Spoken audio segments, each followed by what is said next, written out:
Hello, class. Today we're going to talk about reader response. When you respond to a text using reader response, you focus on your experience with the text, how it made you feel, what you think. So, before we learn how to reader respond, let's talk about why we do it.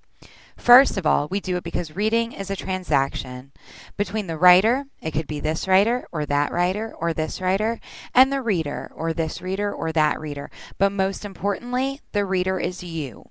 We also use reader response because it helps us to begin an understanding perspective and lenses. If we eventually want to see a text through someone else's eyes, shouldn't we know what it looks like to our own? Finally, doing our own response to a text helps make the text relevant to us.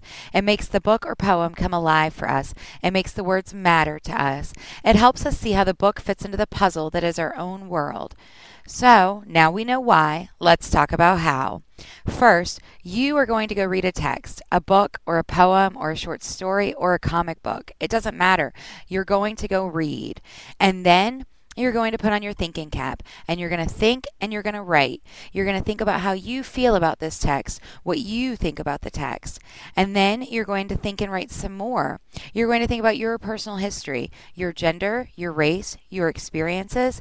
Did you recently move? Have you ever been scuba diving? Do you have siblings? Have you ever been to the moon? All of this affects the way you read that book. And then you're going to think and write some more, this time about something we call context. Where did you read the book? Were you in a classroom, a comfy beanbag chair, the park? And then you're going to think and write some more. How does all that other stuff, your gender, your space trip, your beanbag chair, how does all of that affect your view of the book? How did it impact what you felt while you read? And when you're done thinking, well, then you're all done writing and you've done a reader response. And then once we've mastered reader response, we're going to start looking at the way other people might read books. We're going to talk feminist perspective and Marxist perspective and post-colonialism and historical and probably more. And when we're done, you'll have a dozen different ways to read the exact same book.